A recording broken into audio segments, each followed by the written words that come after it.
कौन कहता है आसमां में छेद नहीं हो सकता, एक पत्थर तो तबीयत से उछालो यारो। इसी मिसाल को सच साबित करते हुए हमारे साथ दो भाई ऐसे हैं जिनसे आज हम आपको मिलवाएंगे, जिन्होंने विश्व का सबसे पहला ऐसा प्रोजेक्ट लगाया है जो कम पानी में भी ज़्यादा बिजली दे सकता है। मेरे साथ दो भाई हैं, मैं उनसे बात करूंगा। सर, सबसे पहले मैं आपका नाम जानना चाहूँगा। सर, मेरा नाम नारायण भारद्वाज है।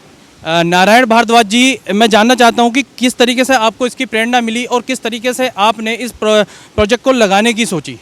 सर देखिए, प्रेरणा का जहाँ तक सवाल है, अगर हम अपने भारत की ज़रूरतों को देखें और वर्तमान में जो संसाधन है, प्राकृतिक संसाधन है, अगर हम उनकी तरफ निगाह करें तो हमारी प्रेरणा बस वहीं से स्टार्ट हो जाती है। एक ये ऐसा संसाधन है जिसकी तरफ अभी तक किसी ने ध्यान नहीं दिया। क्यों? क्योंकि इसके लिए हमारे पास टेक्नोलॉजी नहीं थी। आज मुझे बड़ा दुख के साथ कहना पड़ रहा है कि जितने भी हम हाइड्रो टेक्नोलॉजीज़ यूज़ कर रहे हैं, आधी से ज़्यादा हम फॉरेन की टर्बाइंस यूज़ कर रहे हैं। मगर हमारे आदरणीय प्रधानमंत्री जी की जो सोच है कि हम स्वदेशी मेक इन इंडिया लेवल पर भी अपनी टरबाइन बना सकते हैं, अपनी टेक्नोलॉजी बना सकते हैं, तो उसी को चरितार्थ करने के लिए हमने अपनी 10 साल की मेहनत लगाई और आज हमने सक्सेस करके दिखाया है कि हाँ, हम इस जो एक प्राकृतिक संसाधन है, बहता हुआ पानी है, चाहे वो नदी है, चाहे आपका एक छोटा सा कैनाल है, हम वहाँ की जो पावर अभी वेस्ट जा रही है, जो कि हज़ारों मेगावाट में, हम उसे टैप करने के लिए इस टेक्नोलॉजी को बनाने में सफल हुए हैं।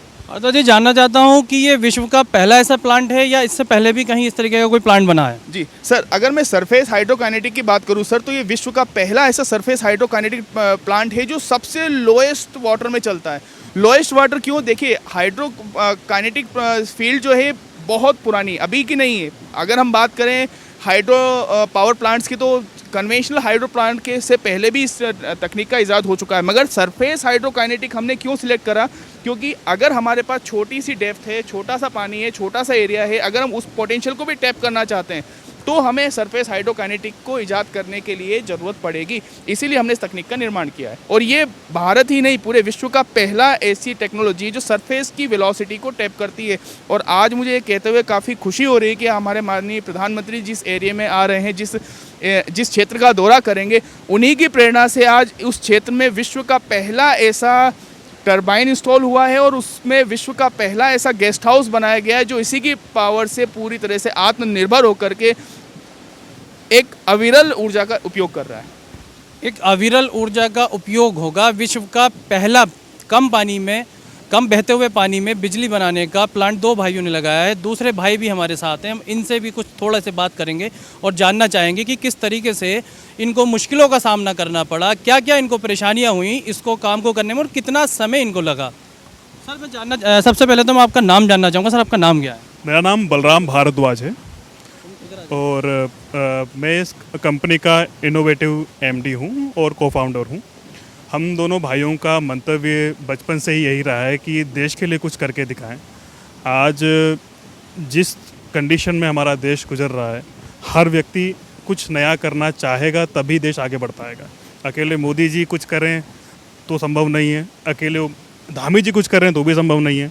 हमेशा मिल के ही चलना पड़ेगा, तभी सबका साथ सबका विकास हो पाएगा। इसी चीज़ को ध्यान में रखते हुए 2013 में हमने एक अविरल सोच के बारे में सोचा कि क्यों ना हम एक ऐसी तकनीक डेवलप करें जिससे बहते हुए पानी से हम विद्युत उत्पादन कर सकें।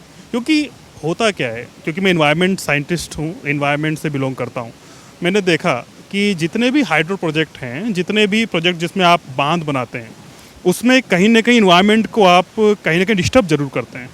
तो एक ज़रूरत हमने महसूस करी कि क्यों ना एक ऐसी तकनीक बनाई जाए, पानी बह रहा है, उसमें काइनेटिक एनर्जी है, तो एक ऐसी तकनीक बनाई जाए जिससे बहते हुए पानी को हम टैप करें, भले ही कम विद्युत बने पर वो अविरल हो, 24 घंटे हो।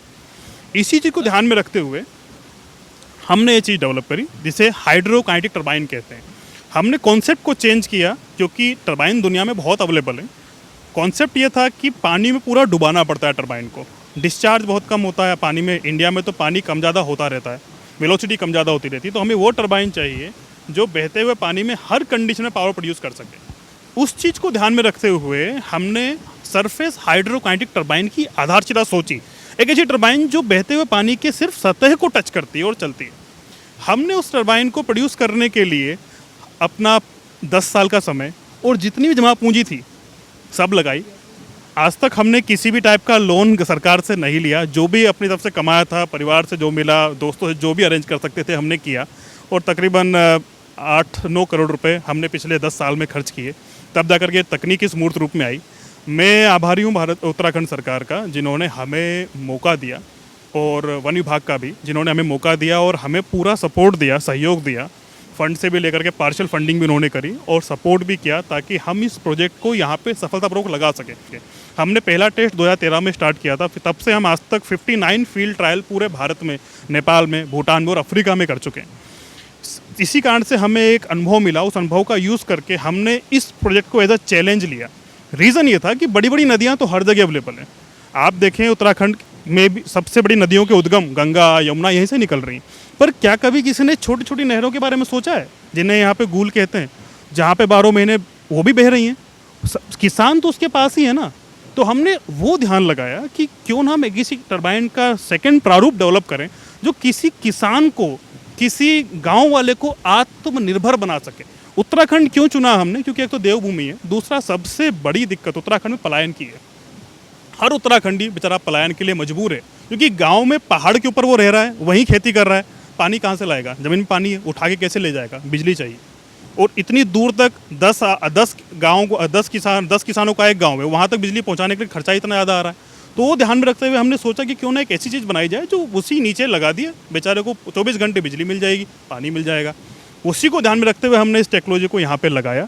2 साल पूरा कोविड समय हमने इसी में लगाया, अपनी सारी जमा पूंजी लगाई। उत्तराखंड सरकार से हमें 18 लाख रुपए मिले थे, बाकी जो भी खर्चा हुआ एडिशनल तकरीबन 40-45 लाख वो हमने अपने लेवल पे किया, और इसको एज अ चैलेंज लेकर के कुछ भी ना सोचते हुए इसको डेवलप किया। आज ये तकनीक इस लेवल पे आ चुकी है कि अगर हमें थोड़ा सा सहयोग सरकार का मिल जाए तो हम उत्तराखंड के हर जनता को आत्मनिर्भर बना सकते हैं, उसको अपने आप में खुद का एक पावर हाउस दे सकते हैं जो उसको 24 घंटे 12 महीने विद्युत प्रोवाइड कर पाए। आत्मनिर्भर बनाने की राह में चल पड़े हैं 2 भाई, इन्हीं के साथ में 2 इनके सहयोगी भी हैं। मैं थोड़ा सा उनसे भी जानना चाहूँगा कि किस तरीके से इन्होंने सहयोग किया है। सर, सबसे पहले मैं आपका नाम जानना चाहता हूँ। मेरा नाम अश्वनी कुमार सिंह है।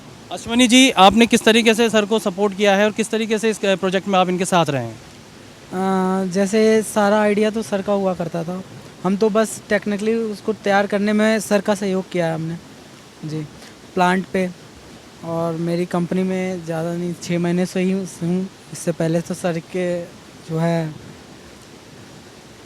सर को सहयोग किया है, कदम से कदम मिलाकर के साथ रहे हैं, भैया हैं। सर, मैं आपका नाम जानना चाहता हूँ। सबसे पहले आपका नाम क्या है? मेरा नाम विजय कुमार है। विजय जी, आपने किस तरीके से भारद्वाज बंधुओं को सपोर्ट किया है? सर, मैं सर के साथ 4 साल से काम कर रहा हूँ। हमारा काम जो है CD में का डिज़ाइनिंग करना है, जो सर का आइडिया होता है उसको प्रैक्टिकली 3D मॉडलिंग में कन्वर्ट करना। कैसा लग रहा है आपको आज? काफ़ी अच्छा लग रहा है।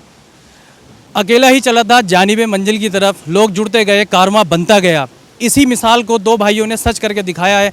अब मैं अपने कैमरा पर्सन से कहूँगा कि वो आपको वो टरबाइन दिखाए कि किस तरीके से ये टरबाइन कम पानी में भी काम कर रही है और किस तरीके से उत्तराखंड के लोगों को इसका फ़ायदा मिलने वाला है। और ये विश्व की पहली ऐसी टरबाइन है कि जो कम पानी में भी चल सकती है। ज़्यादा जानकारी, ज़्यादा अपडेट के लिए जुड़े रहें हमारे साथ, शेर अफगन कैमरामैन भगवान मेहरा के साथ।